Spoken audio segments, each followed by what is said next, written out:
നമസ്കാരം. പശ്ചിമേഷ്യയിൽ യുദ്ധത്തിന്റെ തീ പടരുമ്പോഴും അമേരിക്കൻ ഉപരോധ രാഷ്ട്രീയത്തിന്റെ സമ്മർദ്ദം കനക്കുമ്പോഴും ലോകശക്തികൾ തങ്ങളുടെ താല്പര്യങ്ങൾക്കനുസരിച്ച് രാജ്യങ്ങളെ നിരത്തി നിർത്താൻ ശ്രമിക്കുമ്പോഴും ഇന്ത്യ എടുത്ത പുതിയ തീരുമാനം അന്താരാഷ്ട്ര രാഷ്ട്രീയത്തിൽ വലിയ ചർച്ചയാവുകയാണ്. റഷ്യയിൽ നിന്ന് ക്രൂഡ് ഓയിൽ വാങ്ങുന്നത് തുടരുമെന്ന് പെട്രോളിയം മന്ത്രാലയം വ്യക്തമാക്കി. യുഎസുമായുള്ള വ്യാപാര കരാറിന്റെ പേരിലുള്ള നിയന്ത്രണങ്ങൾ റഷ്യൻ എണ്ണ വാങ്ങുന്നതിന് തടസ്സമാകുമോ എന്ന ചോദ്യത്തിനായിരുന്നു മറുപടി.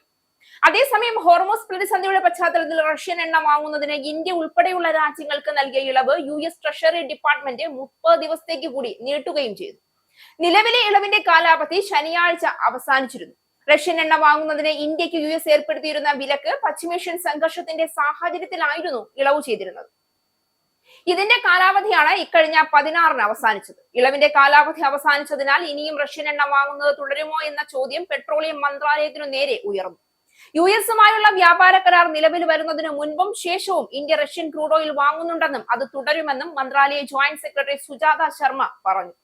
രാജ്യത്തെ ക്രൂഡ് ഓയിൽ ലഭ്യതയ്ക്ക് കുറവ് വന്നിട്ടില്ല എന്നും പ്രതിസന്ധിയില്ല എന്നും അവർ കൂട്ടിച്ചേർത്തു. നരേന്ദ്രമോദിയുടെ നേതൃത്വത്തിലുള്ള ഇന്ത്യ ഇന്ന് പഴയ പോലെ വിദേശ സമ്മർദ്ദങ്ങൾക്ക് മുന്നിൽ തലകുനിയുന്ന രാജ്യമല്ല എന്ന തിരിച്ചറിവാണ് ഈ തീരുമാനത്തിലൂടെ വീണ്ടും ലോകം കാണുന്നത്. അമേരിക്ക ഉപരോധ ഭീഷണി ഉയർത്തിയാലും യൂറോപ്യൻ ശക്തികൾ വിമർശിച്ചാലും ഇന്ത്യയുടെ ഊർജ്ജ സുരക്ഷയും സാമ്പത്തിക സ്ഥിരതയും മുൻനിർത്തിയാണ് തീരുമാനം എടുക്കുന്നതെന്ന് ന്യൂഡൽഹി തുറന്നു പറഞ്ഞു. ഇറാൻ യുദ്ധത്തിന്റെ പശ്ചാത്തലത്തിൽ ആഗോള എണ്ണവില കുത്തനെ ഉയരുന്ന സാഹചര്യമാണ് ഇപ്പോൾ നിലനിൽക്കുന്നത്.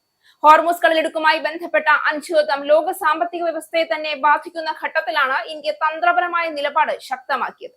ഇത്തരമൊരു സാഹചര്യത്തിൽ കുറഞ്ഞ വിലയ്ക്ക് സ്ഥിരമായ എണ്ണ വിതരണം ഉറപ്പാക്കാൻ റഷ്യയുമായി ബന്ധം തുടരുന്നത് ഇന്ത്യയുടെ സാമ്പത്തിക ആവശ്യകത കൂടിയാണ്. ഇത് വെറും എണ്ണ കച്ചവടത്തിന്റെ കഥയല്ല.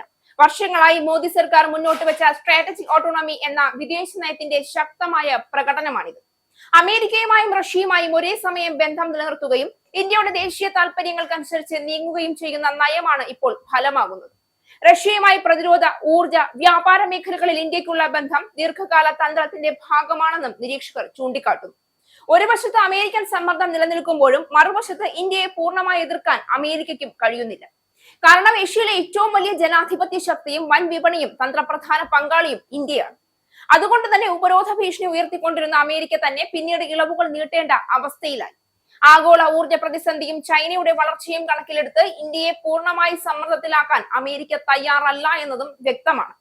ഇവിടെയാണ് മോദിയുടെ രാഷ്ട്രീയ തന്ത്രം കൂടുതൽ ശ്രദ്ധേയമാകുന്നത്. ആഭ്യന്തര രാഷ്ട്രീയത്തിൽ ദേശീയതയുടെ ഭാഷ ഉയർത്തിക്കൊണ്ടിരിക്കെ അന്താരാഷ്ട്ര വേദിയിൽ ഇന്ത്യയുടെ സാമ്പത്തിക സുരക്ഷയെ മുൻനിർത്തി കൃത്യമായ നീക്കങ്ങളാണ് അദ്ദേഹം നടത്തുന്നത്.